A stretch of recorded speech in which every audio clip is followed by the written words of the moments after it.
सीटों की बात हो जाएगी। उससे बड़ी लड़ाई चुनाव लड़ना है अमिताभ ठीक है, जो बड़ी लड़ाई है वो भाजपा के खिलाफ चुनाव लड़ना है। आएंगे तारिक भाई, आएंगे दोबारा से कि गठबंधन में सीटों के बंटवारे से बड़ा और कुछ होता ही नहीं मेरे दोस्त। ये सब बातें फर्जी है, तो छोटा मसला है, कभी भी चलते चलते हेलो हाय करते नहीं, इस पे तो सिर फूट जाते हैं, लट चल जाता है। हमें चलते देखे अब वो सिजरा सुना दूं, मुझे उसके लिए गूगल थोड़ी खोलना है कि गठबंधन भारत में कब फेल हुए, एक एक सीट पर गठबंधन स्वाहा हो गए। इससे बड़ा कोई काम होता है? या इस बात पर चर्चा होगी कि यार सैंडविच मंगवाऊं या पास्ता, बोले नहीं पास्ता मंगवा ले, इस पर चर्चा नहीं होती ना गठबंधन में। लट्ठम लट्ठा तो इसी पे होता है। आम आदमी पार्टी जानबूझकर जो किसान नहीं पराली जलाना चाहते उनको जबरदस्ती पराली जलाने को मजबूर कर करके उनके मुंह बांध कर पराली जलवाई जा रही है। जनता ने इस बार हर्षोल्लास से दिवाली में पटाखे जला के दिवाली मनाई।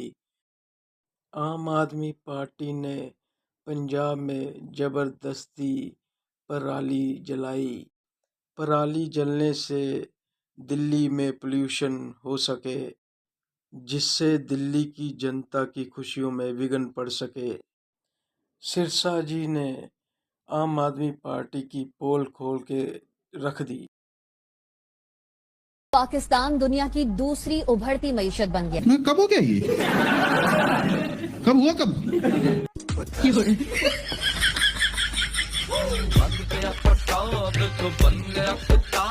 Right? That's not a very nice. और कि कौन सा सस्ता नशा, कौन सा माल फूकते हैं जो ये टीवी पे बैठ के कह रहे हैं कि पाकिस्तान दुनिया की दूसरी मईशत बनने लगा है।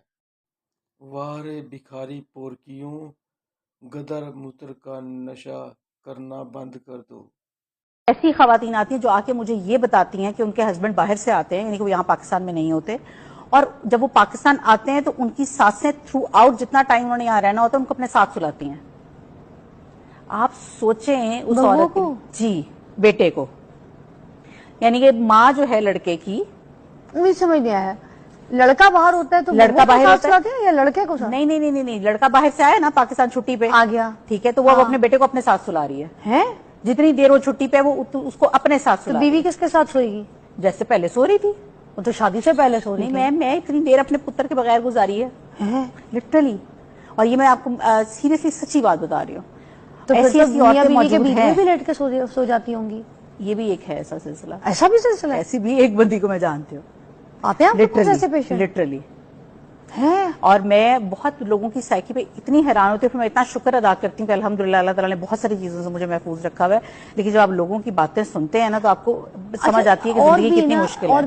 मुझे सबसे ज्यादा ताज्जुब तो तब होता है जब मैं किसी मुस्लिम महिला को कहते हुए सुनता हूँ आई लव मोहम्मद, क्योंकि मोहम्मद ने जो इसका रिप्लाई मुस्लिम महिलाओं को दिया है वो शायद इसे सुन भी ना पाए।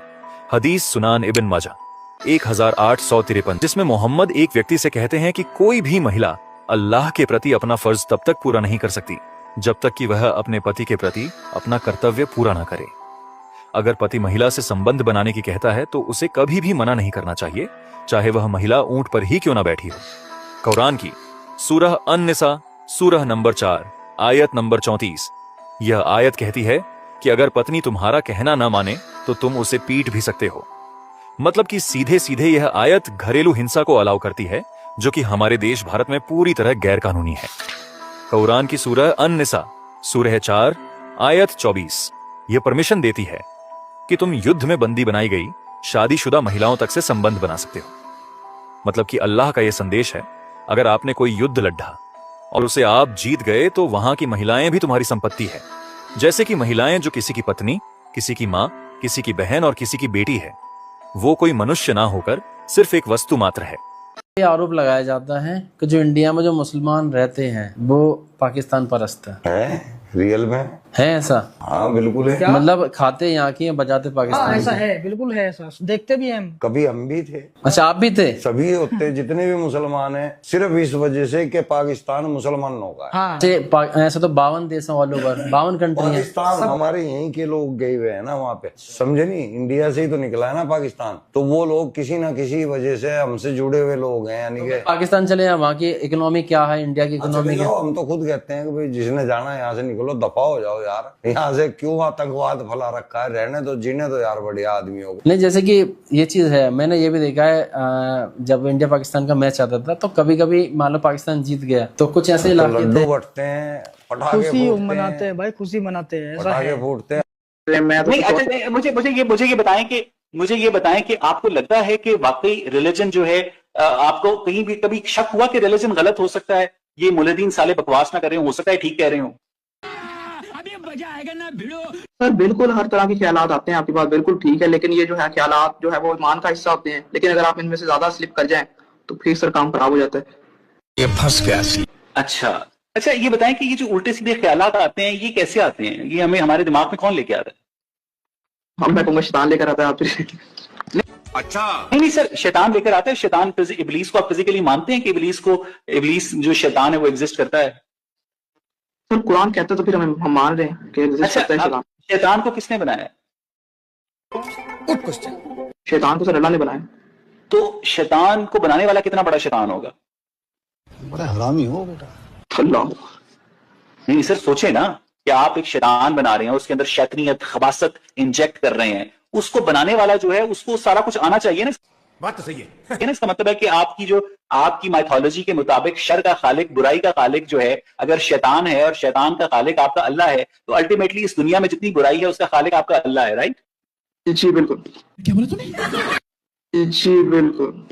और अल्लाह तो सरापा खैर है। चूतिया बनाया तुमको। मदरसा छाप ही रहेगा। पाकिस्तान दुनिया की दूसरी उभरती मईशत बन गया। कब हो गया ये? कब हुआ कब?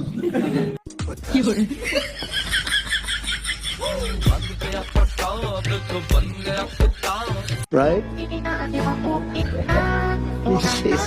That's not a very nice. Pakistan का भिखारी पीएम नवाज शरीफ और मुल्ला मुनीर डोलांड का जूता क्या चाटने लगे और कि खुद को अमीर समझने लगे।